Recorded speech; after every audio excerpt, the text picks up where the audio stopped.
우리는 타인에게 보여주기 위한 글을 써왔습니다. 답안지를 작성하고 보고서를 쓰고 자기 소개서를 씁니다. 우리는 문제를 풀어왔습니다. 수없이 많은 객관식과 주관식 문제들을 써내려왔습니다. 고등학교를 졸업하고 대학에 와서까지 우리는 끊임없이 글을 쓰고 문제를 풀고 있지만 정작 자기 자신에 대한 문제를 풀지 못하는 사람들이 많습니다. 자신에 대한 글은 써본 적이 없는 사람들이 있고 무엇을 잘하고 무엇에 행복해하는지 모르는 사람들이 있습니다. 논술을 위해 1000자는 쉽게 쓰면서 인사 담당자를 위해 500자는 쉽게 쓰면서 자기 자신만을 위한 글은 쓰지 않게 됩니다. 그런 청춘에게 자기 자신을 알아야 한다며 많은 과제를 던져주는 선생님이 있습니다. 이 선생님은 학생들에게 자신을 한 단어로 표현해보라 하고 지금까지 인생을 곡선으로 그려보라 하고 자신이 불안해하는 것에 대한 글을 써보라 합니다. 20몇 살까지 타인을 위한 글과 그림만 써왔던 학생들은 당황합니다. 하지만 곧 학생들은 자신을 표현하기 시작합니다. 자신을 중간이라 표현하며 어느 한쪽을 선택하기 두려운 자신의 마음을 적은 학생. 막 대학에 입학했을 때는 행복했다가 지금이 가장 힘들다고 말하는 학생. 사랑에 상처받고 누군가에게 진심으로 잘해주지 못해 주저하는 학생 등 학생들은 글을 적고 그림을 그리며 자신을 알아갔습니다. 오늘은 그 수업 하유진 선생님의 연세대 교양 강의를 같이 살짝 엿볼까 합니다. 강의를 엮은 책 나를 모르는 나에게를 통해서요.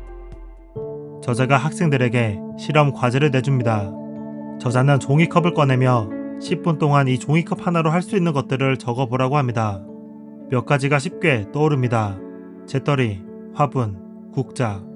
그 뒤부터 학생들은 더 곰곰이 생각합니다. 이리 보고 저리 보고 깊게 생각합니다.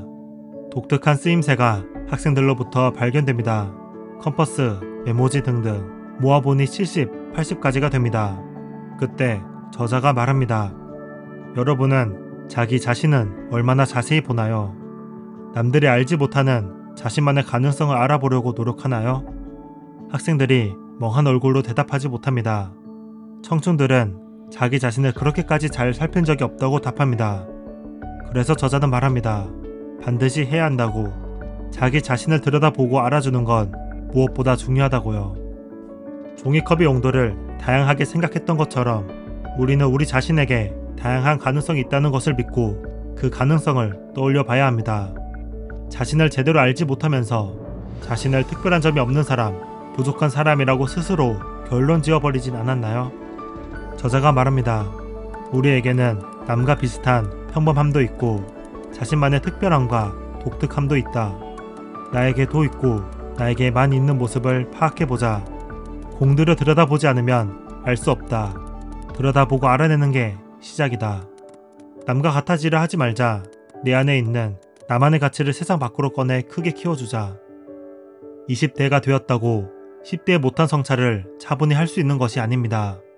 과제와 시험이 계속되고 취업과 학비 걱정으로 점점 더 자기 자신에 대해 생각할 시간이 사라집니다.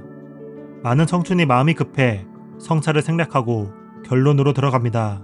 나는 이런 사람이라고. 혹은 타인이 내려준 결정에 나를 끼워 맞춥니다. 저 사람의 판단이 맞을 거라고. 그래서 더더욱 자기 자신에 대해 쓰고 그리고 관찰해야 합니다. 다른 누군가를 위한 글이 아니라 나에 대한 내가 보기 위한 글을 써봐야 합니다. 저자가 당신에게 묻습니다. 당신을 한 단어로 표현하면 무엇인가요? 당신의 인생 곡선은 어떤가요? 지금까지 무엇을 애써 해왔나요? 애쓴 나에게 해줄 말은 무엇이 있을까요? 과제를 진행한 학생들이 말합니다. 내가 나에게 얼마나 인색한지 깨닫는다. 잘해야 한다. 나는 강해져야 한다. 이런 마음에 난 겉으로 웃고 혼자 있을 때 울었다.